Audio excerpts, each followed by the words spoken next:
I think that stock to flow worked, or is yet to be disproven, was brilliant, right? Because it was a hypothesis. We all kind of grabbed hold of it and thought, maybe this is the one. And it's worked perfectly. It's actually implicitly the behavior of crowds, but that just, I think, was one of the features of this year. If there was one thing we all pinned our hopes on, was that hypothesis. Welcome back to The Breakdown with me, NLW. It's a daily podcast on macro, Bitcoin, and the big picture power shifts remaking our world. The Breakdown is sponsored by Crypto.com and Nexo.io, and produced and distributed by CoinDesk. What's going on, guys? It is Monday, December 21st, and that means we are kicking off the Breakdown's end-of-year extravaganza. For the next 2 weeks, every episode is a fast, fun, 21-minute look at the year in macro, Bitcoin, and beyond, with some really amazing guests spanning the Bitcoin space, the crypto industry, and of course, the larger macroeconomic sector.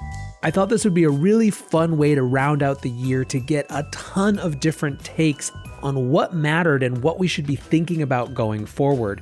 And we're kicking it off today with Raoul Pal.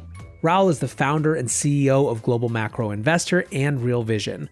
Raoul is always outspoken, has a love-hate relationship with Bitcoin Twitter, but remains irresponsibly long Bitcoin. So without any further ado, let's dive in. All right, Raoul, welcome back to the show. It's great to have you here. It's great to be here as ever. So we were just joking about how, I think you were on the show a few months ago, but I feel like it's probably been 100 years in both crypto and COVID time combined. It's just ludicrous. I know. It's what a year. What a year. Yeah. And you guys have also launched, I think, probably a half dozen new media products since then. I know the crypto site has come up. So there's been lots going on all around. I'm sure we're going to talk about it. But basically, as I said, the idea of this is just a fun rip through the year that was. And so I want to kick it off with maybe the biggest, most obvious question. What was the most important economic story of 2020? It's kind of weird. The whole thing is this bifurcation. There's COVID, and then the fact that the equity markets didn't give a shit. That was the most surprising, biggest story of the year that nobody really foresaw. Yeah, I completely agree. I think, this has been a year of reconciling, acceleration of certain trends, and then reconciling with ourselves a lot of things that maybe, in retrospect, we could have read the tea leaves on, but has been very surprising. And I think this kind of absolute disinclination to care, of the equity markets to COVID has been remarkable. And there's also another story within that. Who'd have thought the millennial generation would have decided en masse to start trading in the pandemic? I mean, that was nothing anybody expected. I mean, that's the kind of year we've had, because everyone was like, how are these guys going to get involved in financial markets? When are they going to start saving? And they basically picked the low and went for it in the middle of the pandemic. I mean, extraordinary.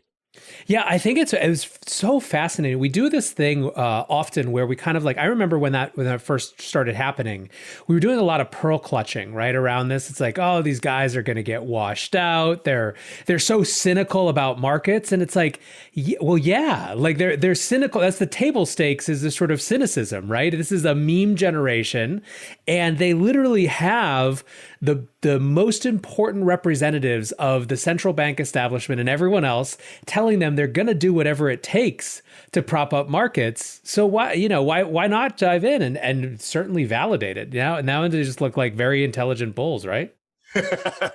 Yeah, made everybody else look stupid. And that was, one of the great stories of this year. I love it. So let's. I want to reframe the question just slightly. What was the most important economic story that people didn't pay enough attention to? I still think it remains the underlying story of insolvency.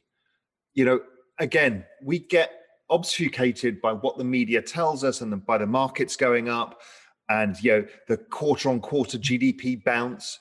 But what you forget is GDP is still below where it was in year-on-year terms. It's a larger drop than it was in the Great Recession. And then the problem is not at Wall Street level, it's at Main Street level. Barbershops, restaurants, bars. I mean, it's a gutting out of the country. And that's still kind of hidden from the news. The fact that no stimulus came. I mean, who'd have ever thought that would happen? Zero stimulus after the first round because nobody could agree it in the US. And that left people hung to dry. And now here we are again, everybody having to lock down. There's nothing to help them, really. Yeah, I mean, do you think that it has to do with our propensity for big numbers and exclusive macro focus? I mean, certainly I'm guilty. All I do is talk about the big macro picture. But in that, what's gotten lost is that there's sort of, I mean, there's just the gutting of small business in, you know, in America, but around the world too. Yeah. And, you know, we talk a lot about the 1% and the 99%. And here was one of those events that absolutely accelerated it. And everyone just looked the other way. It's astonishing to me. You know, the amount of actual pain that's happened to ordinary people here is gigantic, but nobody cares because, you know, Amazon goes up every day. Do you think that part of it was, this is something that I think about a lot, or it's a question that I don't have exactly the answer to, but do you think that it had to do with just getting swept up in the existing political rhetoric, right? Like if this had happened, call it mid-Trump term, you know, maybe there's a different conversation, but because like the battle lines were so drawn between the left and the right in terms of what they were going to say, it was just kind of shoving it into a narrative. So it was kind of used as confirmation of the right not caring or the left, you know, being overly concerned about lockdowns or whatever it was, rather than actually trying to deal with the issue. Well, isn't that sad that politics, the role of government is to actually look after the people, and who got sacrificed in the whole political debate? People. I mean, that's an extraordinary situation. Again, nothing that I would have really foreseen happening, where politics became bigger than the people themselves. Yeah, it's been devastating to see. I think it's one of those things where we're so connected to the day-to-day right now, especially as, you know, we're recording this on a day that the vaccine has started rolling out in the US. And that sort of immediacy has been really profound for people. I think my instinct is that when you know, we're kind of into the next phase, whatever it is, we're going to look back and maybe wonder if we didn't spend enough of time on that as it was happening. Yeah, because I think the economic devastation caused by this is not short-lived. It's not short-lived. People's behavior patterns will change for periods of time, extended periods of time. And so I just don't think a lot of this comes back. Over time, it actually offers great opportunities. If you're young and you live in New York City and you couldn't really afford to live in the city, you might be able to now. Before you couldn't start a business in the city, but now you could do something in retail because nobody wants retail. That's a great opportunity to change over retail, get away from all these awful chain stores everywhere and build from the ground up a kind of more kind of a real movement of real businesses created by real people again, as opposed to those kind of identikit shops that are spread everywhere across the world. So, you know, out of the ashes rises the phoenix. And I think that's a good thing in some respects, but a lot of pain to get there. Yeah. And I wonder, you know, I guess this is kind of another question I'll jump to, you know, so we're entering this new vaccine era, hopefully this new phase, at least in the story of this. What do you think, you know, where are your bets for long-term behavior shifts versus things that sort of return to normal? I think it's tricky to know. I think there is a shift outside of cities generally. I think we saw that after 9/11.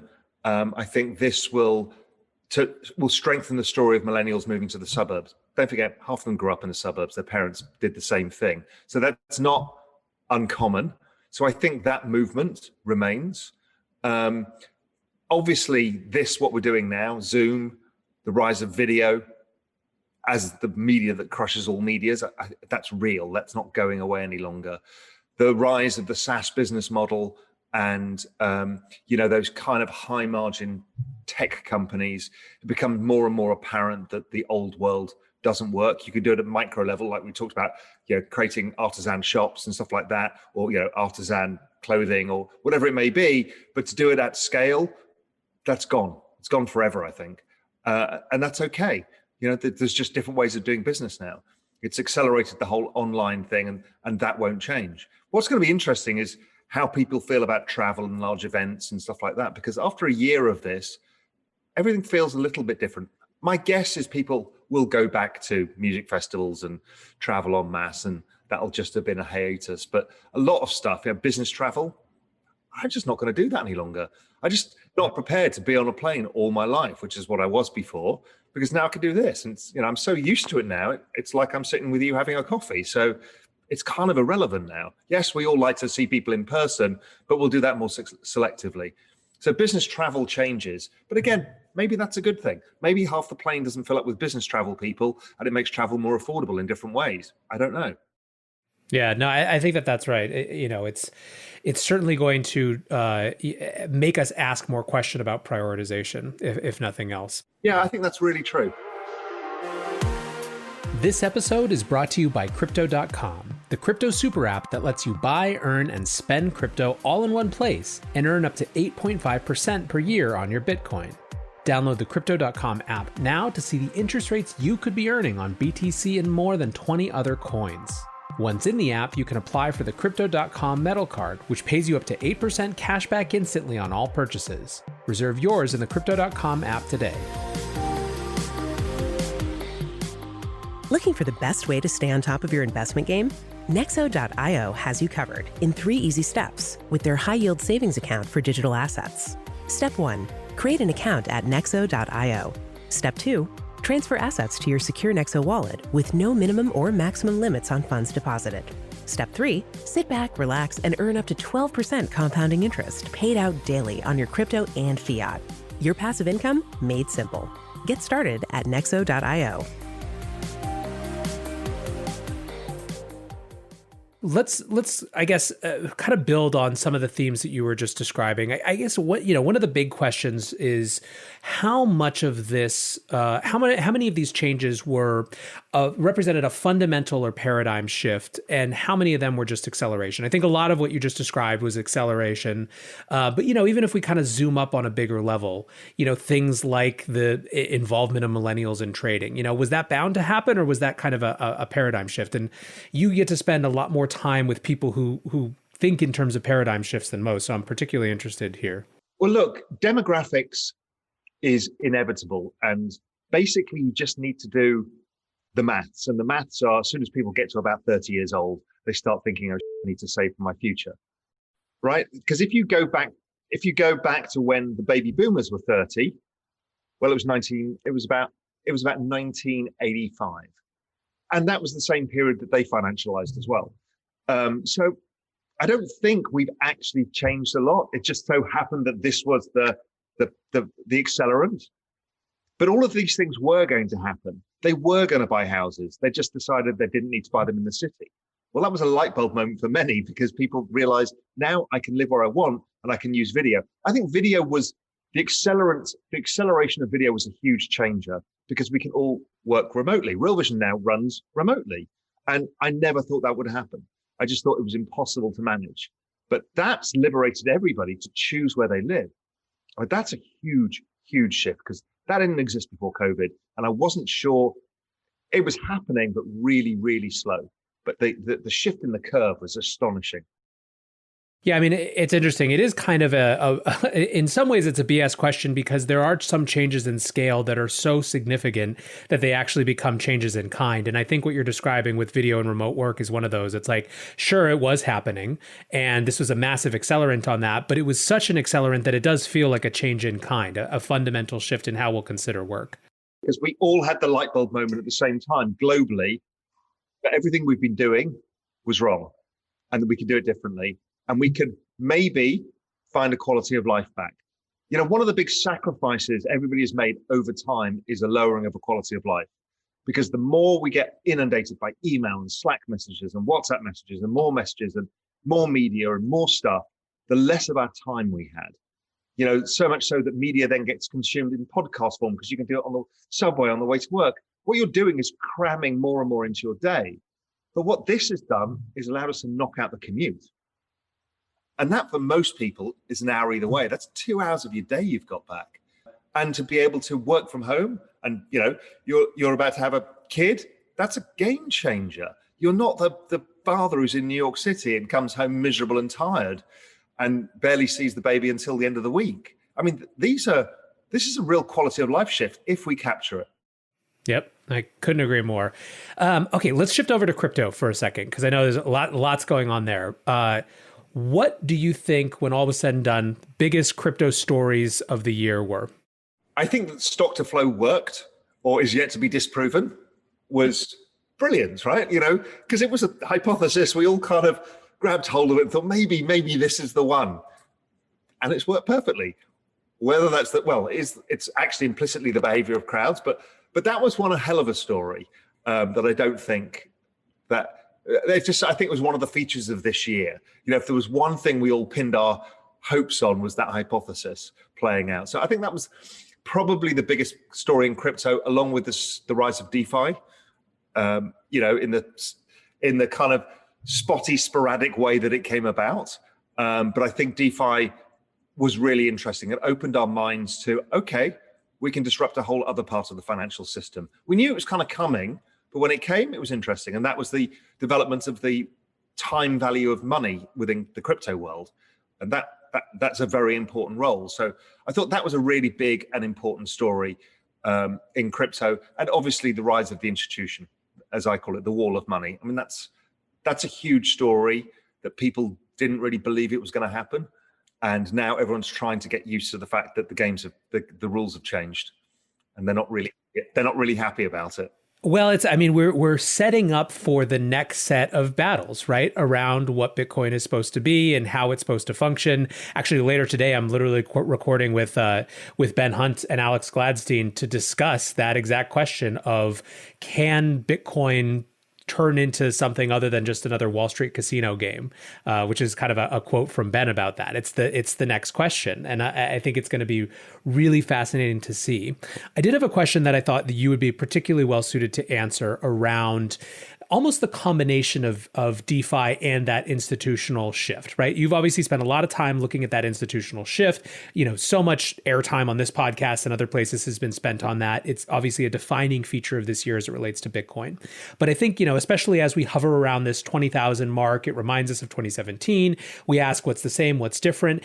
And part of what, the characteristic of a 2017 rally was Bitcoin was surging, but at the same time, the other thing in the crypto space were these ICOs, right?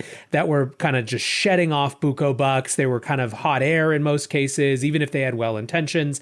How much did it matter that the other things happening in crypto this year were real? At least they were things that were actually built and happening. Even if there was some mania around it, it didn't exist. It existed in more than just a white paper. I think it's pretty similar. I think the ICO thing, yes, people feel a little bit sick and burnt because everyone got wrapped up into that.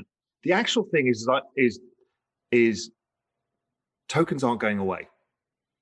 And it's just a matter now of working through what are the real use cases for them.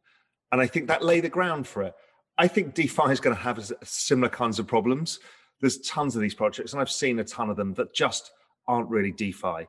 And there's a bunch of people really working hard on getting it right. And a lot of people won't get it right at first time, but the foundation is being laid. So I think DeFi will be a feature of this rally, and there'll be a lot of projects that fail, but that's okay again, and people call them scams and blah, blah, blah. But it's a feature of the nascent part of this space, that this is a whole new thing just developing, and people are trying to throw stuff against the wall and see what sticks. Now, people need to be careful in how they invest in that space, but to watch it, it's truly extraordinary. How big a deal do you think the emergence of central bank digital currencies as a major point of conversation, research, discussion, experimentation among central banks is going forward? I am surprised how few people understand how big this is. I think the space is going, la, la, la, I can't hear you, because they don't want to pretend that governments can be involved in the digital space. And then it's like, it's not Bitcoin, and the central banks aren't saying it is either. What they're telling us is that they are going to change the rules of economics. And the shift is going to be towards behavioral economics and away from traditional economics schools of thought. Because when you can give different people different incentive schemes, you basically reinvented Facebook. But Facebook with money is a huge thing. So this is what the central banks are talking about. So not only is it great for Bitcoin because we have digital on-ramps and off-ramps and everything comes easier, But literally everything is going to change. How the dollar plays in the global system, the IMF want to make this part of the narrative too. So we're talking secular, fourth-turning, massive shifts that are potentially on the horizon. It won't play out overnight. It's not, well, it could do. Bretton Woods did, and stuff like that. It could play out overnight. I don't think so. I think it's just something that will change. And before you know it, you look back and go, oh my God, the world's entirely different than it used to be. Part of the dimension of this that I think that other people aren't necessarily talking about is how much it enables the blending of fiscal and monetary policy. Exactly. This is the crucial thing I keep trying to pound the table about, is you don't have monetary policy any longer. It's basically lip service. It doesn't work in Europe. It doesn't work in Japan. It basically just frees up some assets on bank balance sheets. Velocity of money's collapsed. They don't really lend out particularly. They lend to the best creditors, and that's it. And so monetary policy with rates at zero has run its course. The Fed have told you that. The ECB have told you about. They've all said it needs to go to fiscal. And they're bored of telling governments this. Now, governments don't like it, and people don't like it because of deficits. And the MMT is the crowd in the middle of saying it doesn't matter. But either way, there is no choice. You either somehow have to pay back all of this debt and go to austerity, which they tried and it failed, or you have to try the logical conclusion of MMT, which is to give the power of fiscal to central banks and merge the two. It's slightly terrifying, but it also, I think, is going to be incredibly, incredibly exciting in terms of how you can change, I said, economics, how you can manage the economy. It's a really interesting phase, because I do think you can do some real good here. We go back to the barbers and the restaurants and the people like that. Right now, it's so blunt trying to be able to do that. But once you do these central bank digital currencies and you have some sort of programmable money attached to it, you can basically do anything. You can say, right, anybody who runs a restaurant that's registered as a restaurant, you're going to get a check for $25,000 and you have to spend it within 3 months or it evaporates, right? That's programmable money. That's astonishingly powerful as a stimulus, because you can get people to behave in the way that you want them to behave that does the best good for society as a whole. Obviously, central banks being central banks and governments being governments will always screw it up. But in theory, it's a really powerful idea. It's groundbreaking, I think. Yeah, I think it's going to be, there's so much to unpack there. There's so much to explore. I definitely hope for our industry that we take an active hand in the conversations about that, rather than kind of just let it pass us by and let other sort of advocates engage, because the way that takes shapes could be radically different. I guess one last question just to wrap us up, really fun one, kind of a difficult question sometimes, but what's one prediction that only you have? That Iran is going to have the best performing stock market in the next 12 months. All right, that's a good one. What's the TLDR on why? It's got an average age of 28 years old. It's the cheapest PE on earth. It's about a PE of 6. The Biden administration is likely to warm up relations with Iran. Europeans are allowed to invest, as are others, but it was a bit restrictive because of the US, and the banking system made it a little bit awkward. I think that whole thing's going to get freed up. You've got the cheapest market on earth, and it's a very broad, balanced market. Car makers, food makers, all of this is not just about oil. With a really smart diaspora of people and a really smart internal population. You don't get many of these often. It's like Russia in 1990. These are once in a lifetime opportunities in investing at kind of emerging market country level. And it's just like the world it's been like put on hold and put under dust sheets, and you just take it off and you can start the Ferrari. So it's been one of the best performing stock markets over the last 5 years, but I think it's probably going to be the best. Love it. Way different answer than I would have expected. Raoul, thank you so much for hanging out today. I guess just for people who are listening who want to see more, what's next for Real Vision? What do you guys have coming up that people can look forward to in the new year? We've got, on Real Vision Crypto, we've got astonishing amounts of content, and it's free. People just need to go to realvisioncrypto.com. We've got basically every big name of the industry and all the undiscovered names and all of the debate about all of the parts of this, the excitement, the failures, the wins, the philosophies, that's all coming. So people should do that. There's a lot more coming in that space. We're going to add research into crypto as well. So you'll hear more from us on that. And on the Real Vision side, we're bringing in education into the membership tier. So there's a lot going on at Real Vision right now. So really exciting times. Awesome. All right. Well, we'll make sure everyone gets over there, signs up. Thank you again for hanging out today, and happy holidays. And to you too. Thanks a lot.